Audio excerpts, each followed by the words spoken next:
Hey y'all, welcome back to another episode of Unfiltered Truth. If you're new here, thanks for joining us. And if you're returning, welcome back. We're going to have another weekday wake up episode. And this one we're talking about practicing the pause. All right. I'm going to share a passage per usual of my favorite book, Faith in the Valley by Iyanla Vanzant. And this comes from page 258. It's about patience and obedience. Okay. How can you tell when you are being called upon to be patient and when you're being called upon to take action? There will be those situations when you will be absolutely torn and very confused about what to do. Should you be patient, seemingly passive, or should you defend your rights, your space, or yourself? Your heart may say that you are being tested while your ego is screaming, "You can't do that to me." How can you determine what is the right thing to do? I've discovered that you won't know until you get still. In all situations, you must stop before you move. Not until you stop, look, and listen will you receive divine guidance. Stop worrying. Stop blaming. Stop being angry and outraged. Look at the situation from all angles and sides. Look for your lesson and your share of the responsibility. Then you must turn within and listen for the guidance of spirit. If your lesson is to be still or patient, miraculously you will find the strength to let go and know that God's way is always the perfect way. If it is God's will that you should act or speak, something inside your being will stand up, move your feet, and point you in the right direction. When you are patient enough to stop, look, and listen, asking what to do, you will always be shown how to do it. Stop, look, listen before you act. Okay, so these episodes, most of you know, but maybe you don't. I don't know. If you're new, you probably don't. But these weekday wake up episodes are intended to, well, they're created with the intention of you listening on your way to work. Okay. Everybody is not listening in that way, I'm sure. But, I kind of make it with that in mind. I try to give you a little something in the morning, or before you go to work, as you're getting ready, or as you're driving and stuff like that, right? So in a work situation or in a workplace, there are so many times where people can like rub us the wrong way, or situations could like kind of test our nerves and make us a little bit frustrated or annoyed and stuff like that. And it really doesn't matter where you work or what type of work you do. There's always some type of a situation where you could get a little bit annoyed or irritated. Okay. So for myself, I'm a teacher, and so I use a lot of examples that take place in the classroom and things like that, but I've also had lots of other jobs. Like I was a cashier for many years at different places and stuff like that. I've also worked with animals, in the kennel and as a groomer and stuff. And there have been lots of situations where I was tested or, kind of annoyed at work for different reasons. Okay. So this could happen like with coworkers. It could happen with your clients. It has happened with me, with animals, as well as students, as well as customers. So, just all across the board, you can get irritated while you at work. Okay. Or, even outside of work, just in public, living your daily life or whatever, you could get irritated. You could get irritated at home with your family, your kids, different things like that. All right. And sometimes when we get irritated, we react, and especially if you struggle with arrested development or emotional immaturity, and that's not to throw shade, it's like sometimes we just don't know until we know. We don't know better and we can't do better until we know better, that type of thing. Some people really like legitimately lack emotional intelligence. Some people have other things going on, different mental, I don't want to say, what's the word? Not disability, not issue, but they have other things going on where maybe they lack the awareness of social cues and stuff. And so they're not able to, like, when something happened that bothers them, it's like they instantly become impulsive and they react and they overreact and they do all of these things. or they're just extra dramatic and loud and obnoxious and stuff, and they don't even know that that's how they're coming off because they don't have the awareness of like social cues. Okay, so I'm not talking about somebody that's like, severely cognitively impaired. I'm talking about someone who just lacks emotional maturity and emotional intelligence. Sometimes people are just like that, right? But then there are other times where, we get in our feelings and we want to be right about a thing, or we know we're right. And so we want to make sure that the world knows or the people know that we're right about something or whatever. And so in that case, our ego is driving us. We're in our lower self. We need to do a little shadow work and we need to chill out and pump our brakes. Okay.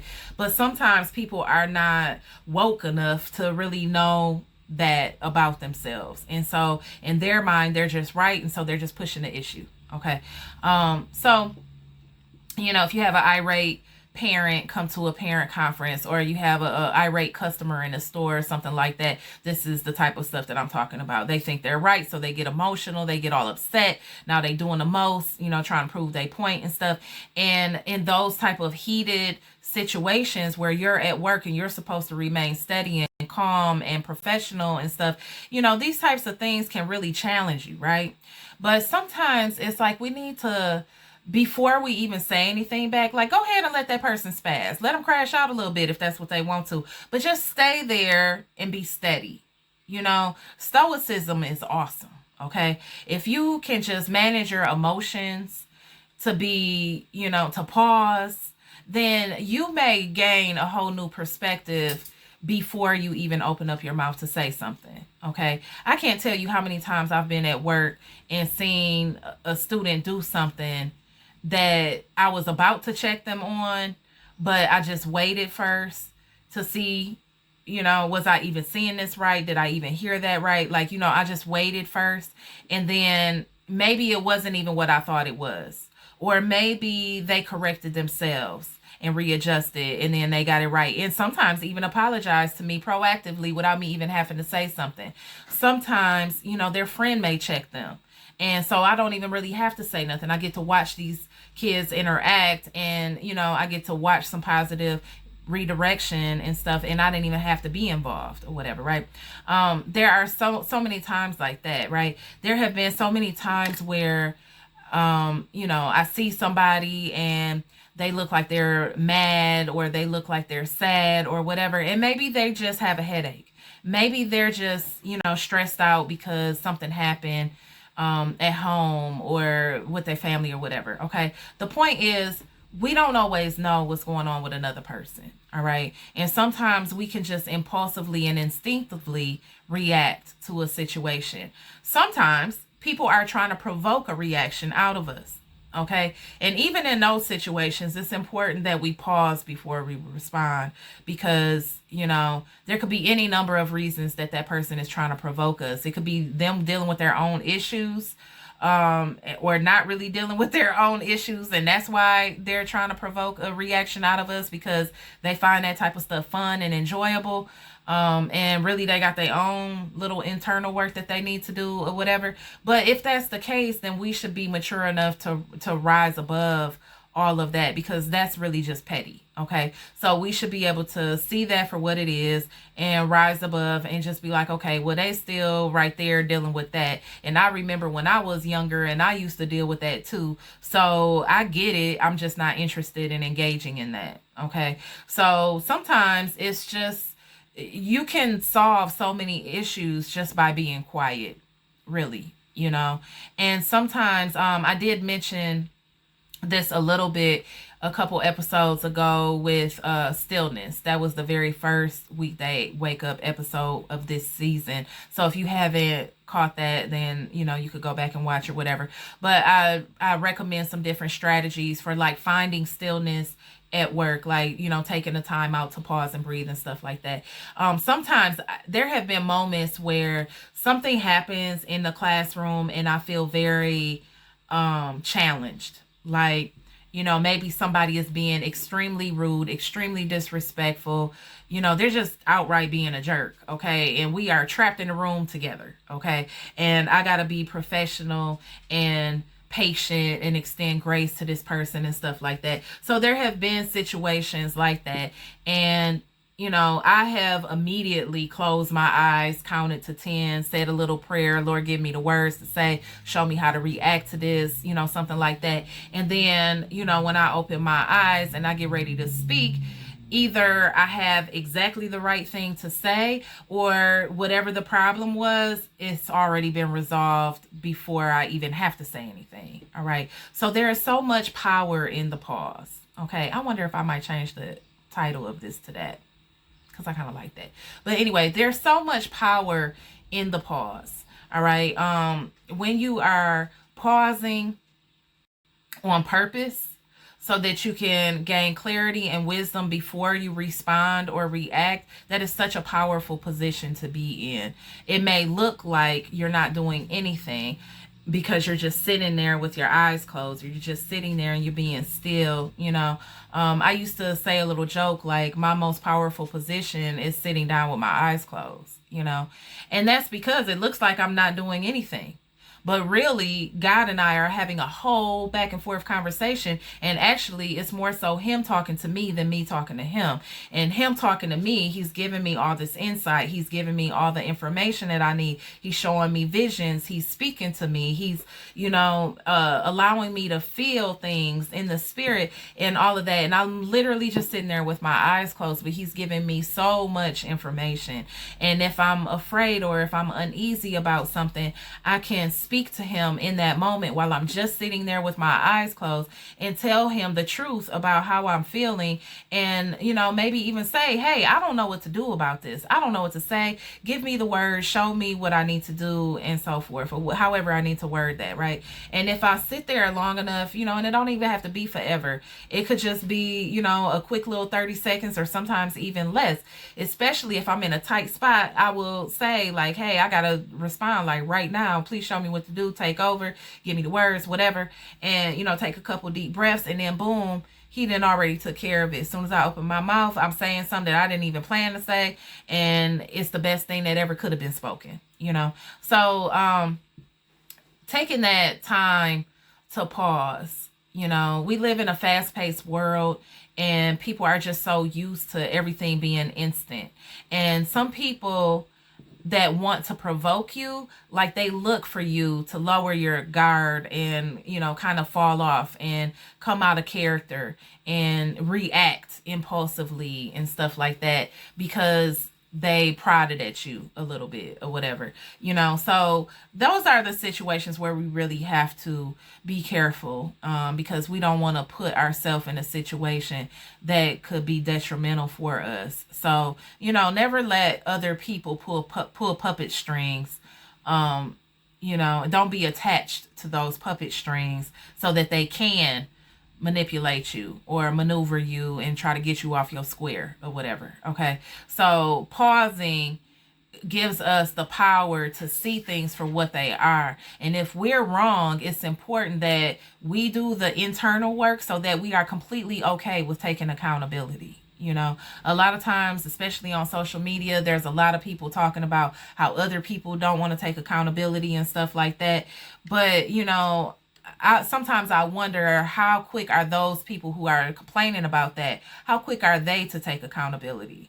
Because if you are really taking accountability, you remember what it's like to when you first started out your journey. You remember what it's like to be afraid of taking accountability because of the shame and the guilt that you might feel associated with that, right?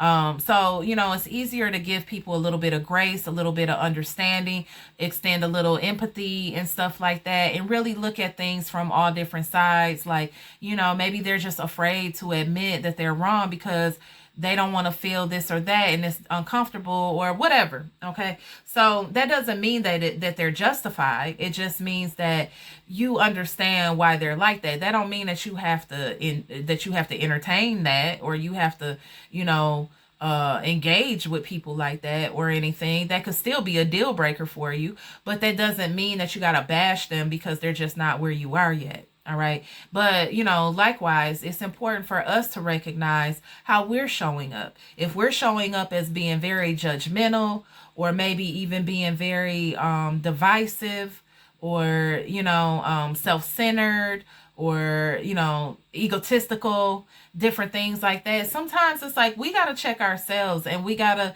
own up to whatever it is that we got going on, maybe you judged somebody too soon, and you overreacted, and you reacted out of the fear of this being that, when really this was never that. Okay. So a lightweight hypothetical example, if I have a student with their head down and it looks like they're not trying to do any work today, I could go off on them and think they're being lazy, or they just don't like my class, or this is disrespectful because you're being defiant, you're not doing what I'm telling you to do, you're being insubordinate or whatever.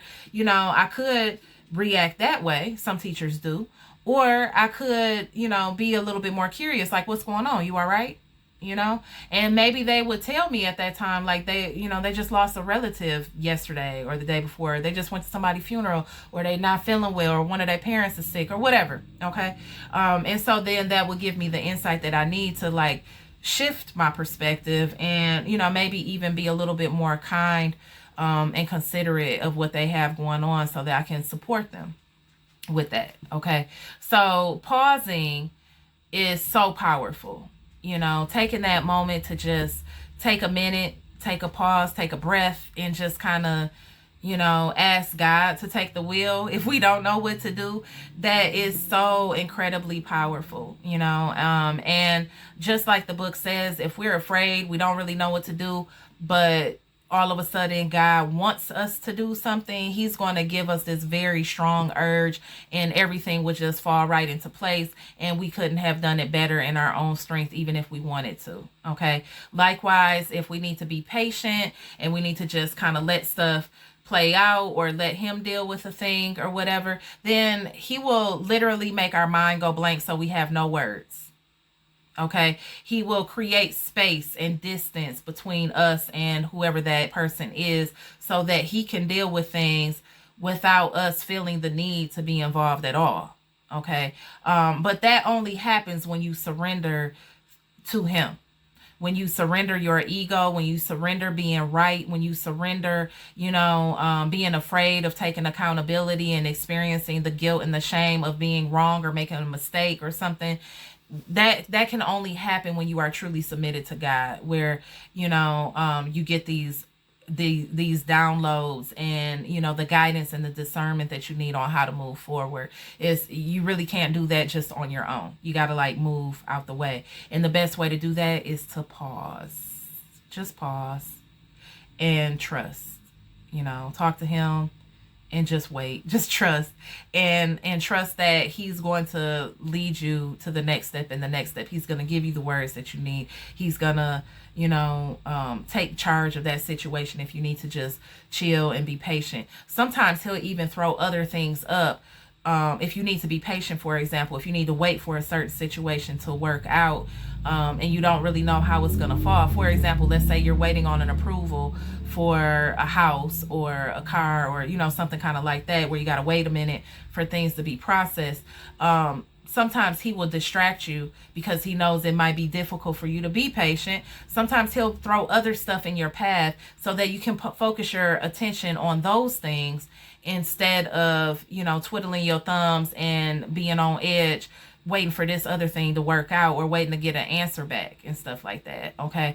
And that's a whole nother topic, really, but because that then we're getting into, like, managing our energy so that we can manifest, and things like that, and so that we can be in alignment with God's will for our lives, and so we're not, like, mucking it up by getting in the way, with our intrusive thoughts, and just different things like that. Okay. So pausing is so important. Today, as you go through your day, I encourage you to pause before you react, before you speak, before you respond. When you don't know what to do, pause.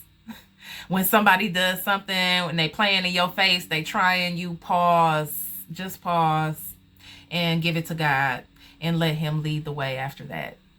Have a great day, and I hope this episode was helpful. If it was, please drop a comment and let me know, or give an example of your own on how you could relate to this.